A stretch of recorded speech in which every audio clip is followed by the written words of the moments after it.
সবাই দেখেছেন গতকালকে যে আমাদের ভারতীয় জনতা পার্টির যে যুব মোর্চার সভাপতি রূপক ঘোষ, ওনাকে তীব্রামাতা দলের আশ্রিত গুন্ডারা 100 জনের মতো লোক এসে ওনার বাড়িতে আক্রমণ করে ওনার বৃদ্ধা মাকেও ওনারা ছাড়েনি, ওনার বৃদ্ধা মাকে পর্যন্ত ওনারা মেরেছে।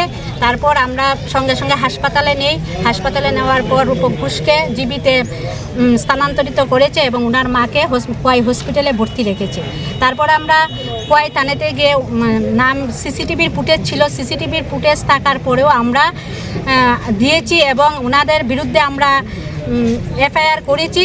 আমরা থানাকে আমরা জানিয়েছিলাম যে যদি আজকের সকাল 9টার ভিতরে আসামি গ্রেপ্তার না করে তাহলে আমরা আন্দোলনে যাব, আমরা সড়ক অবরোধ করব।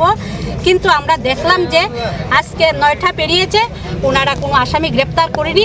তার জন্য এই পরিপ্রেক্ষিতে আমরা আজকে রাস্তায় বসেছি। আর যদি আসামি গ্রেপ্তার না করে তাহলে এর চেয়েও আমরা বৃহত্তর আন্দোলনে আমরা যাব। আমরা তীব্রামাতার আসামিদেরকে গ্রেপ্তার করতেই হবে এবং রূপক ঘোষকে কেন মেরেছে এটার আমরা জবাব চাই।